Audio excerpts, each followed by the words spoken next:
5 seconds.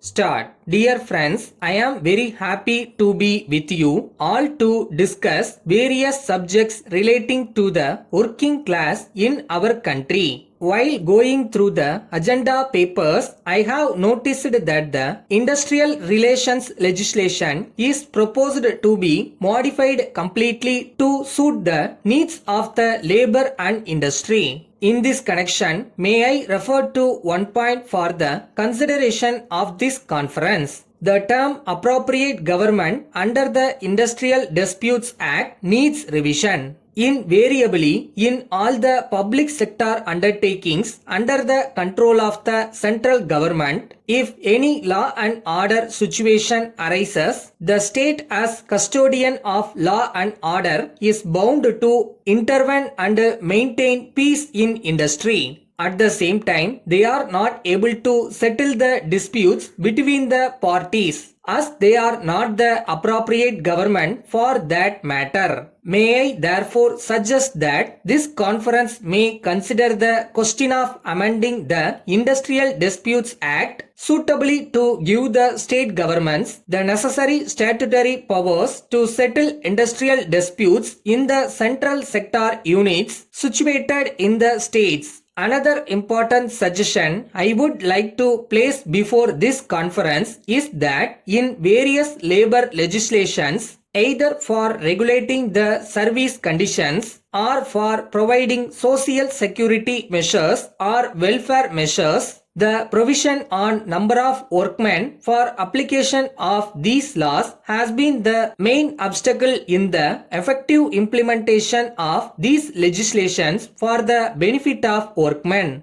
Wherever such ceiling exists in labor legislations, the employers resort to reduction of the number of workmen in their establishments to disown the obligations put on them. This has been considered by us and we are of the opinion that the ceiling limit of workers in various beneficial labor legislations for their application should be removed so that the statutory benefits could be made available to all the workers in industrial establishments irrespective of the number of workers working in those establishments. Another aspect which I would like to place before this conference is the plight of the contract labor. In this matter, I wish to be frank that the implementation of this legislation is far from satisfactory. I presume that the same situation prevails throughout India as the procedure for abolition of contract labor is rather complicated. The problem is that the Contract Labor Act does not provide for any relief to the workmen thrown out of employment by the abolition of contract labor.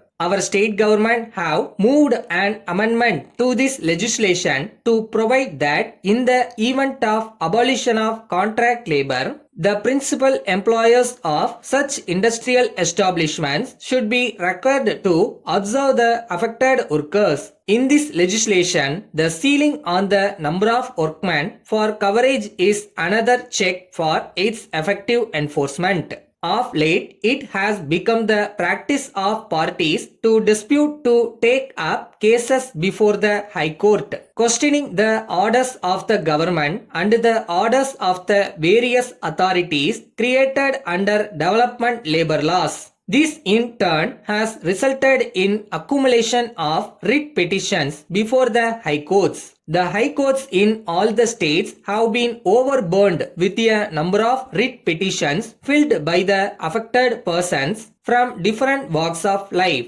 This conference may perhaps consider recommending to the Government of India for the creation of special benches in the state high courts exclusively for dealing with writ petitions arising out of the labor matters. This will benefit the employees in securing speedy justice. These progressive measures are essential for the benefit of the workers and the weaker sections of the society. Letter from the manager Chakrapani and Company, Kumbakonam, to the proprietor Krishna Traders, Chennai. Dear sir, I am in receipt of your orders for the supply of brass vessels to you for distribution to other local traders and for sales through your retail shop. The number of vessels ordered under each item is a very large quantity and we will try to supply them as desired by you before the end of next month.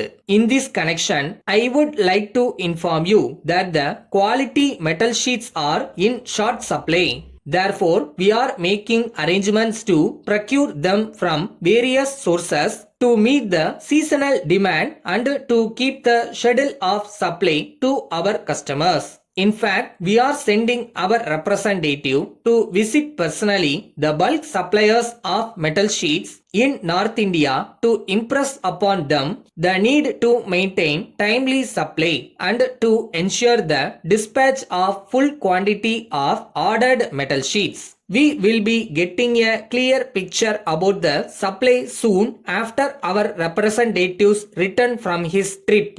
Meanwhile, we are arranging to dispatch the available quantity of vessels to you so that you can manage the immediate requirements. I would like to point out that a sum of rupees 50,000 is still due from you for the supply we made last month.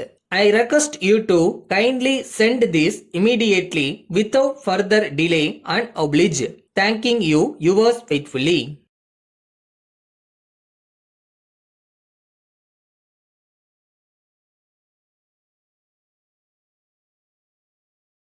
எதுக்கும் கவலைப்படாத, கோவப்படாத, அவசரப்படாத. எல்லாத்துக்கும் ஒரு time இருக்கு. அது வரை கொஞ்சம் காத்திரு.